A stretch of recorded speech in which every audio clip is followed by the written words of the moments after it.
Ndugu yangu ambaye unanisikiliza, nimekuwa tu hapa nikiwaza na ninataka tuwaze pamoja, mimi na wewe. Hasa wewe ambaye ni Mkristo, wewe ambaye ni mwaminio wa ujumbe wa Malaki 4, unaliamini neno la Mungu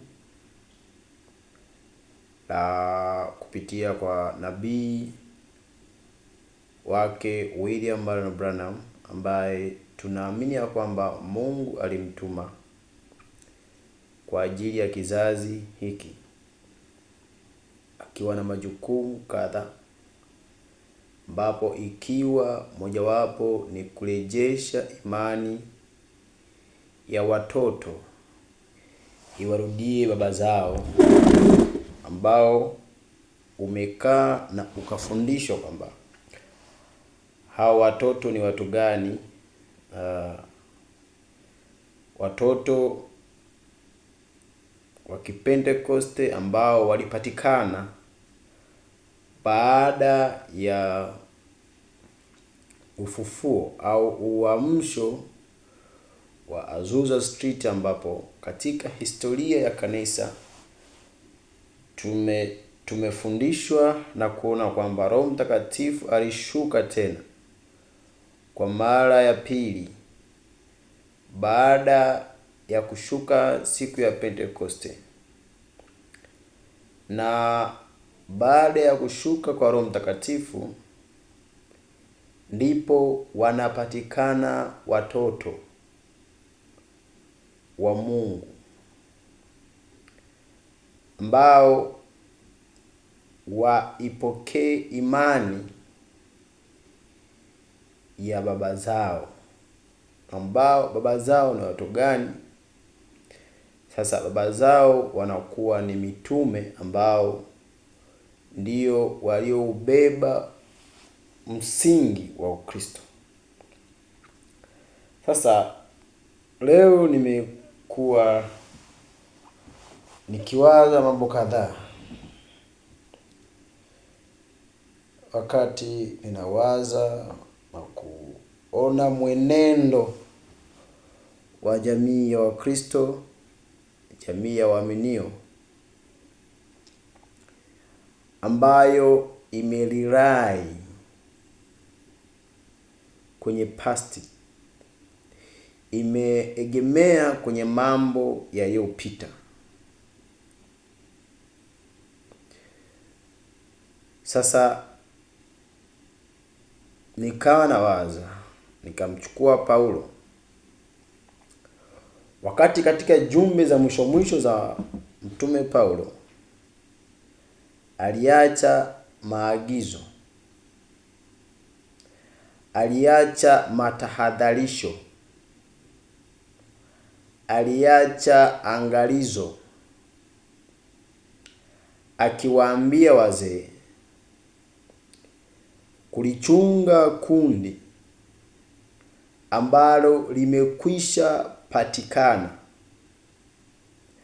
ambalo Paulo amekwisha zunguka na kuwapata Wakristo wa mwanzoni. Wale founder, wale wa kwanza, wazee wanaambiwa lichungeni, litunzeni. Hebu tusome hapa kwenye hii Matendo 20:28.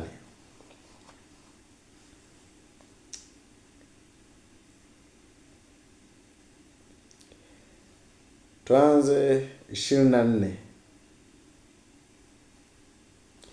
Hebu sasa, kabla ili upate picha kabisa, nataka nikuanzie mstari wa 17. Toka Mileto Paulo akatuma watu kwenda Efeso, akawaita wazee wa kanisa. Hapa Paulo anazungumza, walianza kukiwa hamna kanisa. Walianza kukiwa hakuna watu wa imani. kile anachokiamini, kile ambacho amekifundisha. Wakafundisha mpaka wakapatikana wazee, wakapatikana watu wenye ujuzi wa neno la Mungu, ambao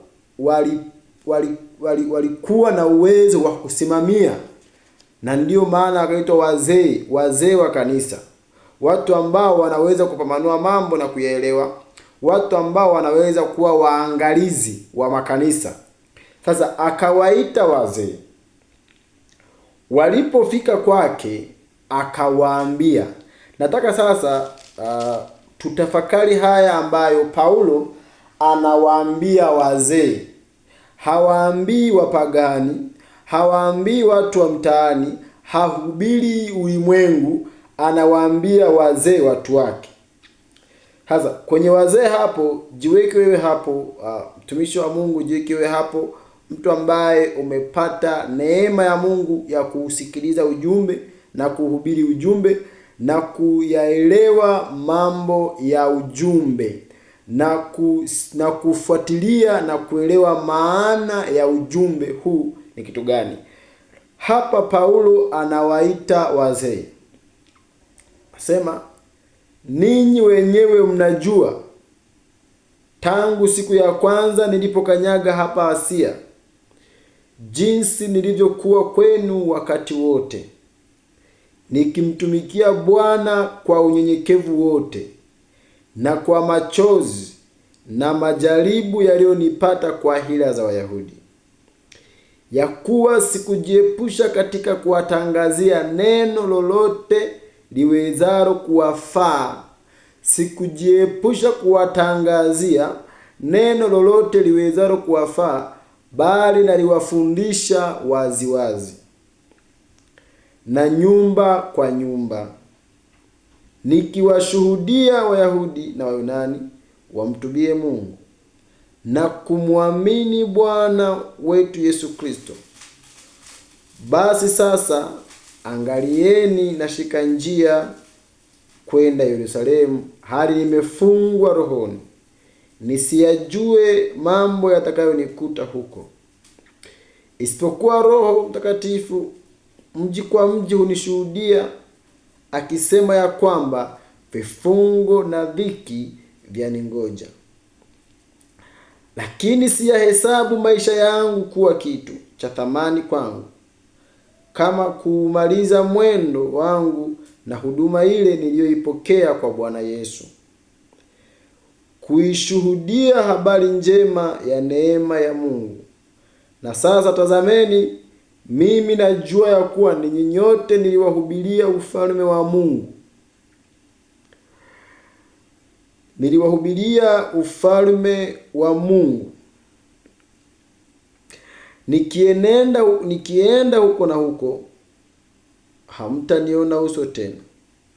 Kwa hiyo nawashuhudia wote siku hii ya leo, ya kuwa mimi sina hatia kwa damu ya mtu awaye yote. Kwa maana sikujiepusha na kuwahubiria habari ya kusudi lote la Mungu. Jitunzeni nafsi zenu na lile kundi lote nalo, ambalo Roho Mtakatifu amewaweka ninyi kuwa waangalizi ndani yake, mpate kulilisha kanisa lake Mungu aliyolinunua kwa damu yake mwenyewe. Najua mimi ya kuwa baada ya kuondoka kwangu, tena katika ninyi wenyewe watainuka watu wakisema mapotovu, wawavute hawa wanafunzi wawaandamie. Kwa hiyo kesheni, mkikumbuka ya kwamba miaka 3 usiku na mchana sikuacha kumuonya kila mtu kwa machozi. Ndio kome hapo, ukiweza utaendelea kusoma mbele huko. Tuyatafakari hayo maneno ya Mtume Paulo katika siku zake. mtu ambaye alilihubiri neno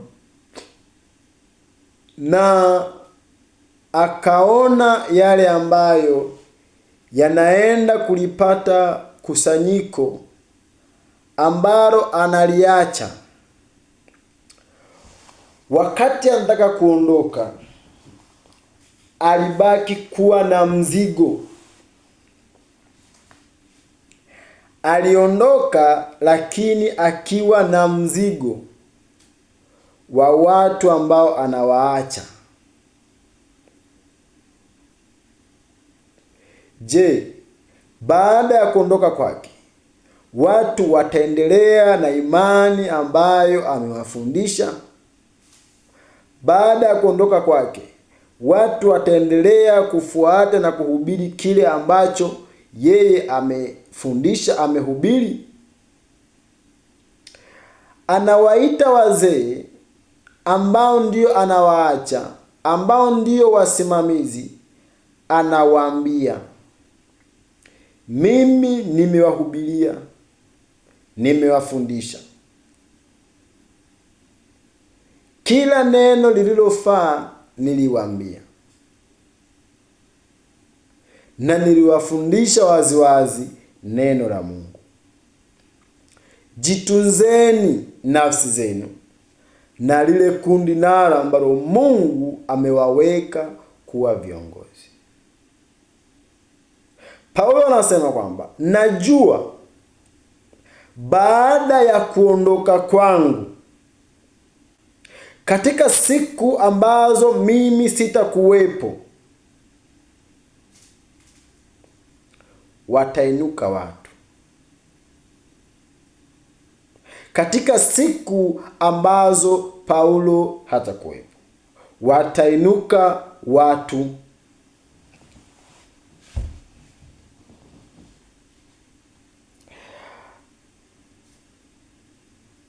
Wakati William Branham katika maendelezo ya mahubiri yake, ukisoma katika ule ujumbe wa kanisa lililodanganywa na ulimwengu, wakati anaanza kuwataja Wakristo wanakujia, alitaja Pentecost, Wakristo wanakujia. Alitaja maskani ya Branham, Wafilisti wanakujia. Aliwaona Wafilisti na Wafilisti. Kwenye huo ujumbe anasema,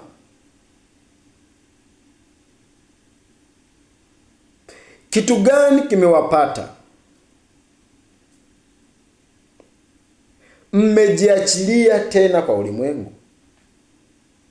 Kwa sababu Samson asingepatwa na Wafilisti kama hakutoa siri.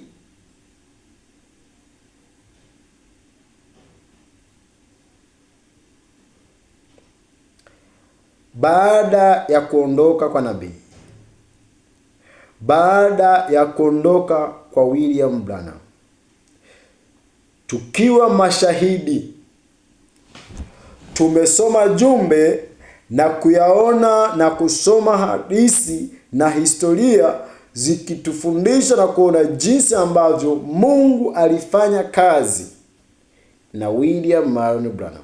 Mungu alitenda kazi bega kwa bega. Mungu jinsi alifanya kazi. Je, nguvu zile ambazo William Branham alikuwa nazo, nguvu za Mungu zilizokuwa ndani ya William Marion Branham, baada ya kuondoka kwake, kitu gani kinaendelea? Kitu gani kinaendelea katika jamii ya wale walioamini?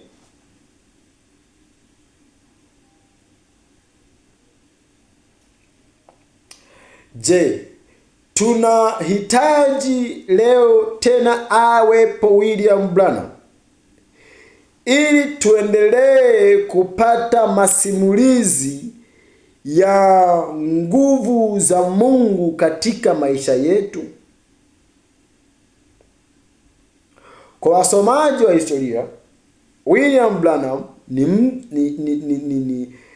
ni mtu ambaye alizaliwa katika familia ya chini. Alikuwa ni maskini, alikuwa katika magongo ya banda, lakini Mungu akamuinua, akafika hatua ambayo anaweza kupanda jeti kwa kuikubali huduma ambayo Mungu ameiweka ndani yake.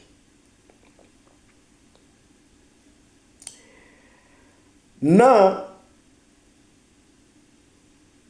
hayo ni masimulizi ambayo kila mwaminio anayajua.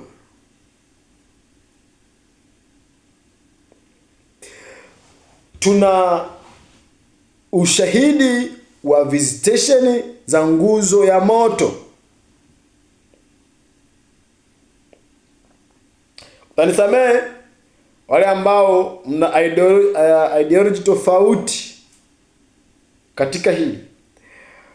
Sasa badala ya kwenda na nguvu ya Mungu iliyokuwa ndani yake, tunaenda na picha ya nguzo ya moto, tunaenda na picha ya William Branham na kujitambulisha nayo.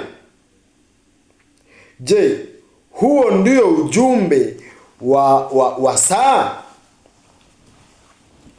Ujumbe tulio nao ni kujitambulisha na badge za picha za nabii. Ujumbe tulio nao ni kuvaa mapicha makubwa na kubandika mapicha makubwa ili tuonekane ni wafuasi wa William Branham.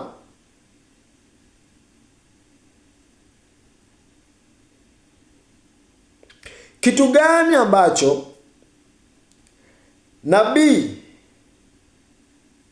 alikuwa anakitazamia? Ujumbe huu unamtazamia mtu afike hatua gani?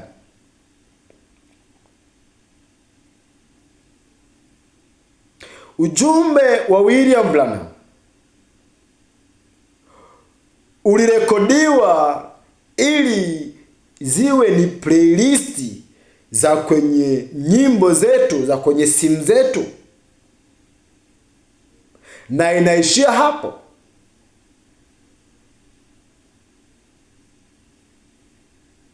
Je, tunasoma vitabu vya nabii kama vitabu vingine tu vya motivation? Lengo ni nini? Na kwa nini tuko hapo? Kwa nini leo watu wanabishania? Watu wanabishania kitabu kanda. Kwa nini leo? Kwa nini? Ikiwa tulifundishwa, ikiwa wale waliokabidhiwa ujumbe yakawa maisha yao, wakauhubiri ujumbe, na nguvu ya Mungu iliyokuwa ikaendelea kutembea katikati ya watu waliohubiri ujumbe na kutufikia. Je, ili tuwe na nguvu za Mungu tena leo katika siku zetu, ili tuwe na nguvu za Mungu tena, tunaendelea kukariri mahubiri ya siku ambazo nabii alizihubiri katika makanisa yetu?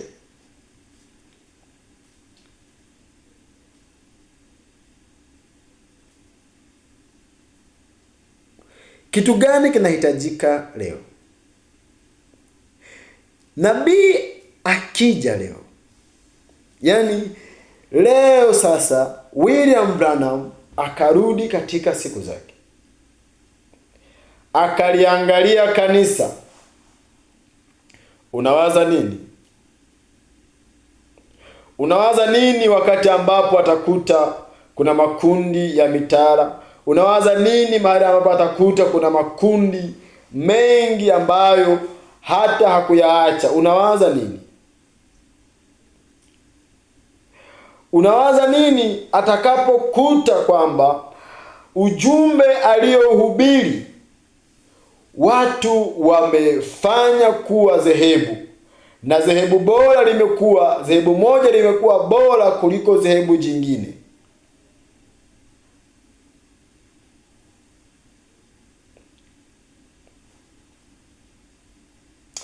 Nataka nitolee mfano mmoja ambao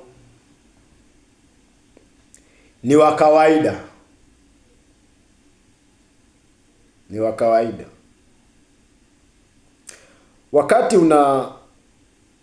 unakuwa na unapata watoto, kuna mambo ambayo unawafundisha watoto wako.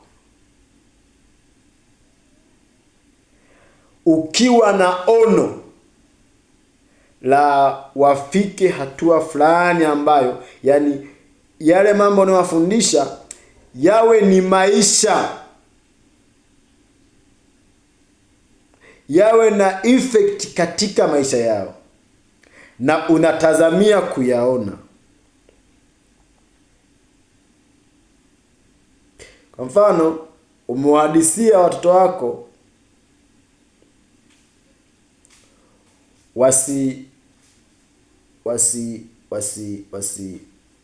wasipende pengine mizaa au kampani ambayo ni mbaya.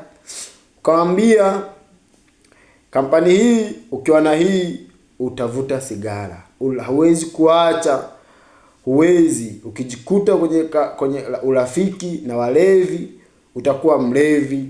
Ukiwa rafiki wavuta bangi utakuwa mvuta bangi. Ukiwa rafiki wa wahuni utakuwa muhuni. Alafu mwanao akawa anaelewa, akiamka asubuhi anaweza kuyakariri. Ukiwa mlevi, ukiwa katikati ya walevi utakuwa mlevi. Ukiwa katikati ya wavuta bangi utavuta bangi. Ukiwa katikati ya hivyo. Ni maneno mazuri. Utafurahia katika siku ambazo mtoto wako ni mdogo, ambazo anayarudia yale maneno unayomfundisha, kwa sababu uwezo wake bado hawezi kuyaishi, lakini wewe utamwambia hayo na utaendelea kumcontrol katika siku ambazo uko naye. Yaani yuko nyumbani, umemwambia ukikaa katikati ya walevi utakuwa mlevi. Sasa hautamruhusu awe katika jamii ya watu walevi. Ukicheza michezo hii utapata hasara fulani. Katika kipindi ambacho uko naye utamcontrol asiwe na hasara fulani, na pengine akaonekana anakuelewa katika siku ambazo yuko na wewe. Baada ya hapo utaamini mwanangu ameelewa sasa. Utamruhusu aende huko katika maisha mengine ya utafutaji. Halafu baada ya muda anaenda ukalia yale maneno, lakini anavuta bangi. Anakariri lakini analewa. Manake ni nini? Yale maneno yalikuwa maneno, hayakufanyika maisha yake. Sijui kama ninaeleweka hapa. Nicho kitu ambacho wajumbe walipopita wale wafuasi wao walifanyikaje dhehebu baada ya wajumbe kupita? Wafuasi wa Martin Luther, Walutheri wamefanyikaje dhehebu wakati walikuwa na mjumbe Martin Luther ambaye alikuwa ni mjumbe wa Mungu akiuhubiri ujumbe wa Mungu katika siku zake? Walutheri wamefanyikaje dhehebu ambao leo tunawatambua kama dhehebu? Waliendelea na kile ambacho Martin Luther alisema, si ndio? Lakini hawakuona mwendelezo wa baada ya Martin Luther. Maana yake nini? Hawakupata roho iliyokuwa ndani ya Martin Luther. Na ninachelea kwamba tuna waamini ujumbe wengi ambao hawajapata roho ambayo ilikuwa ndani ya William Branham.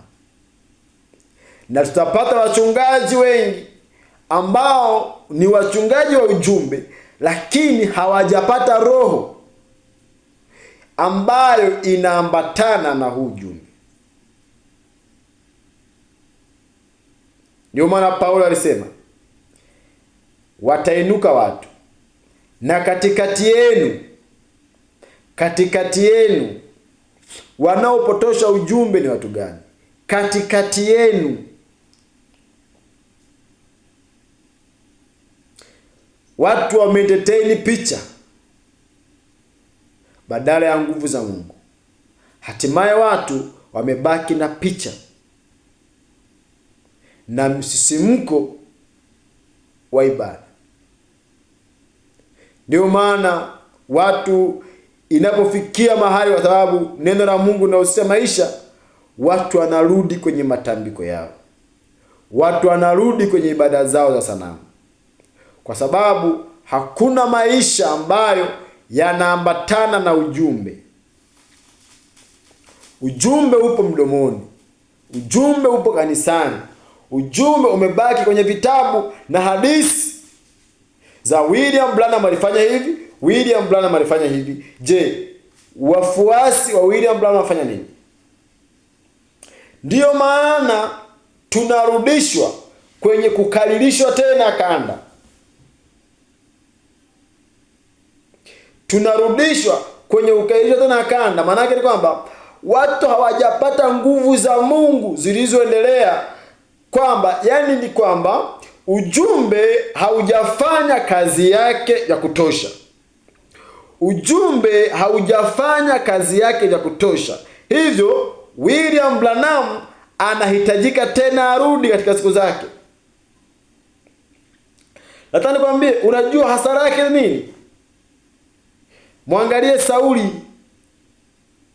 Wakati ambapo yupo na Samueli, inawezekana hakuelewa. Inawezekana alichukulia kawaida. Na hata hivyo, wakati Samueli ameshalala, hakukumbuka, hakutaka kulikolo kile, hakutaka kurejelea kile ambacho Samueli amewahi kumwambia na kukiweka kwenye manifestation ya uhalisia, bali alimhitaji Samueli mwenyewe arudi tena aseme. Wakati nabii analala, unapomrudisha juu, atarudi kama nabii, lakini hakusaidii wewe. Haikumsaidia Sauli. Wakati Samueli anarudi, alimuuliza, mbona umenitaabisha? Mbona umenitaabisha?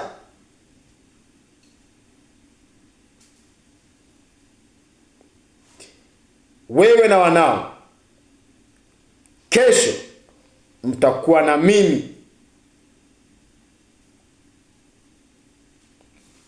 Hayo ndiyo yalikuwa majibu yake. Lakini ujumbe wa William Marion Branham ulitegemea uzalishe wana ujumbe wengine wengi, watoto wengi, kwa sababu ujumbe huu unakuja kuwahubiria watoto. Ulikuwa na kazi moja tu, ni kugeuzwa mioyo ya watoto iwelekee baba zao. It's a question, umegeuzwa. Ni kugeuzwa imani ya mitume, sio kutengeneza mundikano wa madhehebu mengine. Hata kwenye jumbe zake, jumbe nyingi mmesoma, nasema kwamba kamwe mimi sikuwaletee watu ujumbe ili wajiunge na kanisa langu, sijui kutengeneza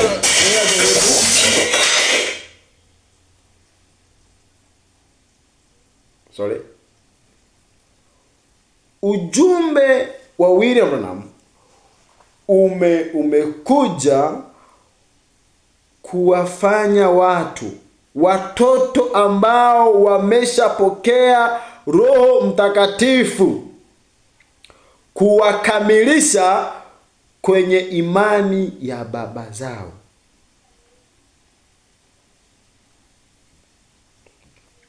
Sasa tunafika mahali hapa wanaweza kwamba vita vinatoka wapi?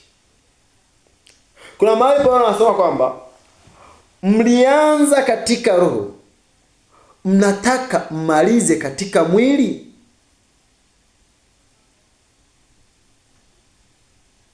Yaani wakati ujumbe unaingia, ulikuwa angalau una nguvu za Mungu zinaambatana na ujumbe.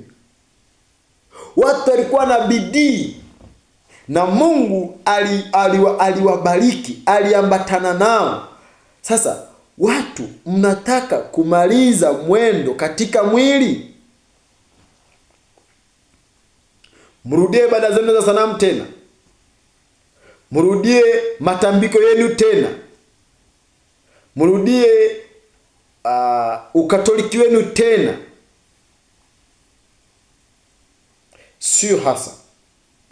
Sio hasa kubandika mapicha. Ni jambo zuri, lakini sio hasa. Haikutambulishi wewe kuwa mwana ujumbe kwa kuwa na picha ya William Branham yenye nguzo ya moto.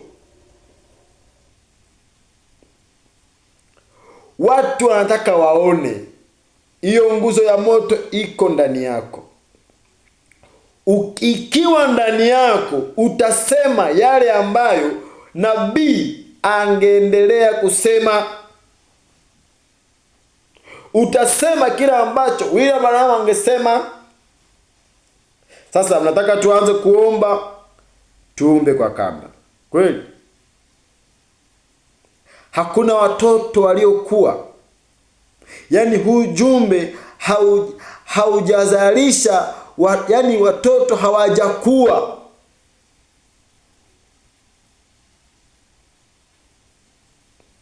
Kujitegemea, hawajaelewa.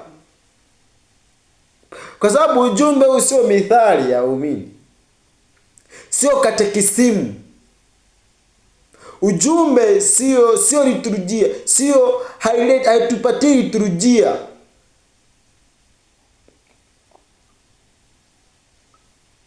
Ujumbe unapaswa kusoma ujumbe, unapaswa kusikiliza ujumbe, then wewe uwe mjumbe.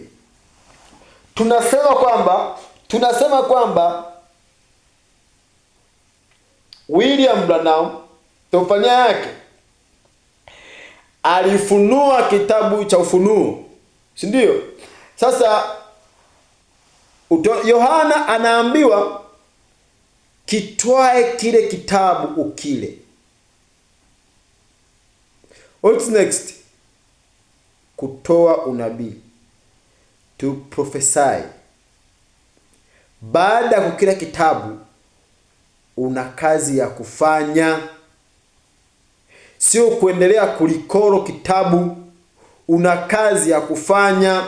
Maana yake ujumbe huu unakuunganisha wewe na Mungu. Sasa ninyi wahubiri mmetuhubiria habari ya Eliezeri na Rebeka, si ndio? Sasa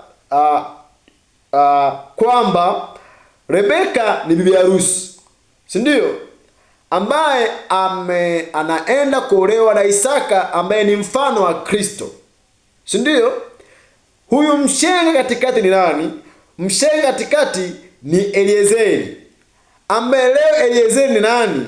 Eliezeri ni William Marion Branham. Hiyo ndio kazi ya Eliezeri. Hiyo ndio kazi ya Eliezeri. Nataka nikuulize, baada ya Rebeka kukutana na Isaka, aliendelea kutegemea kwa Eliezeri au aliendelea kutegemea kwa Isaka? Baada ya Rebeka kukutana na Isaka,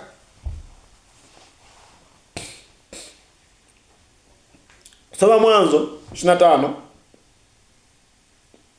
24 nafikiri, kama sisahau. Acha nikupe kabisa kitu ambacho ni sahihi. Mwanzo 24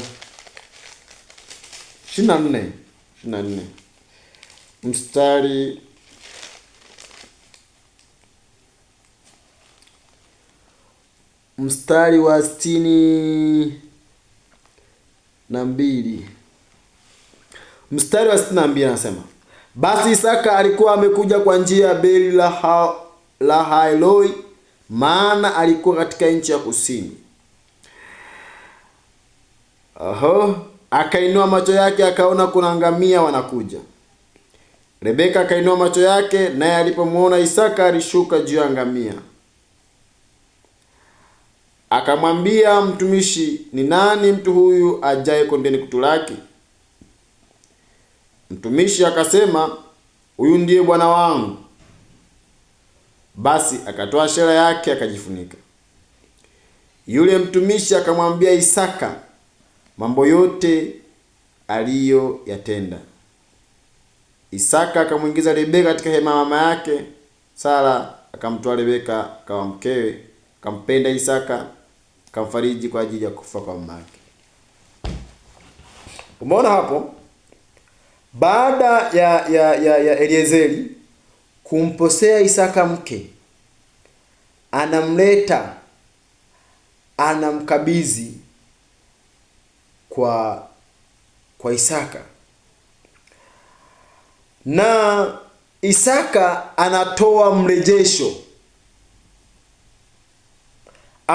mrejesho wa mambo yalivyoenda. Hiyo ni kazi ya William Branham. Lakini wewe unabaki na Isaka. Sasa ndicho ambacho ujumbe unafanya. Hayo mambo hayafanyiki mbinguni. Hayo mambo yanafanyika duniani. Soma ujumbe wa wakati wa kuungana ishara.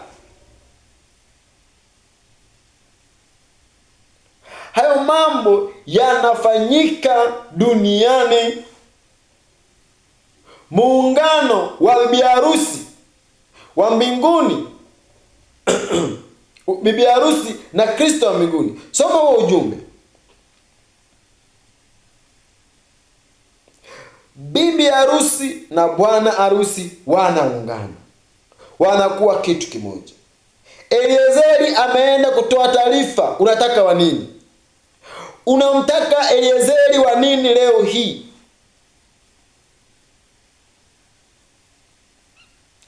Soma ujumbe, kuwa mjumbe. Soma ujumbe, kuwa mjumbe. Kazi nizifanyazo mimi nanyi mtazifanya zaidi ya hizo. Huyu alikuwa ni Yesu. Na William Branham tunasema ni mganda wa kwanza wa kutikiswa, si ndio hivi? Ni malimbuko, kwamba ni ishara ya kwanza kwamba yako mengine huko mazao ambayo yamekomaa, ambayo yatakuwa kama yeye.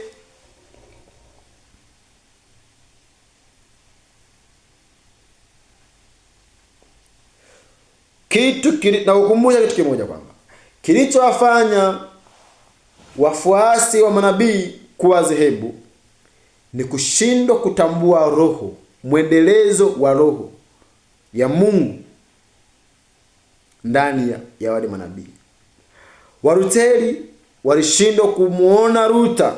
Walimuona Luther wakashindwa kuona ujumbe ndani ya Luther.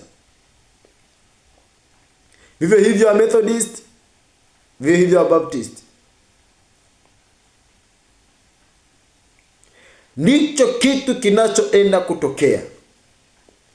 Watu wamemwona nabii, lakini wameshindwa kuona ujumbe ambao nabii ameuleta. Na usipouona ujumbe, hauwezi kupata ujumbe. Utashawishika kwenye kusoma historia na kusoma mahubiri na mambo ambayo nabii ameyafanya. Utapata uvuvio, kwa sababu vile vitabu vina nguvu, vina uvuvio. Utapata uvuvio, utapata upako. Lakini wewe, maisha yako, hatumuhitaji nabii leo. Hatumuhitaji William Branham aje tena. Lakini tuko katika mwendelezo tena wa kumalizia. Kizazi kilichompokea nabii, lazima kionekane kwamba hiki ni kizazi kilichompokea nabii. Kizazi kilichompokea nabii hakionekani kwa beji. Kizazi kilichompokea nabii hakijulikani kwa kusikiliza kanda kanisani. Sio hivyo. Kizazi kilichompokea nabii kitajulikana kwa kazi zinazoambatana na kuupokea ujumbe wa nabii. Sio kwa beji za Branham, sio kwa picha, sio kwa kuvaa nguzo ya moto mabegani, sio hivyo.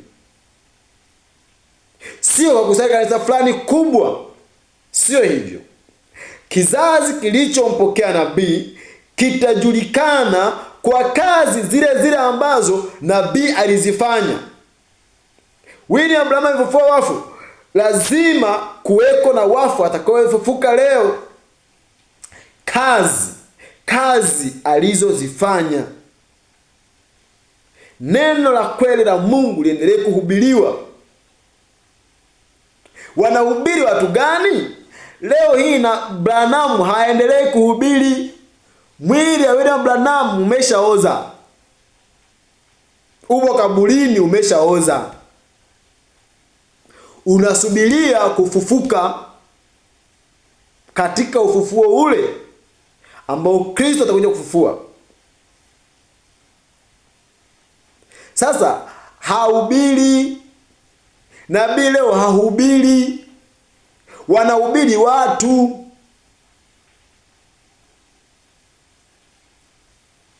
Wanafunzi wa Yesu wangesema Yesu aendelee kuja kuhubiri, leo Kristo usingekuwepo. Lakini Roho wa Kristo alipoingia ndani, wakahubiri wanafunzi. Roho wa Kristo ndani ya nabii, akahubiri nabii. Roho wa Kristo ndani yako, unahubiri wewe kile ambacho ujumbe unasema. Hahubiri, redio hazihubiri.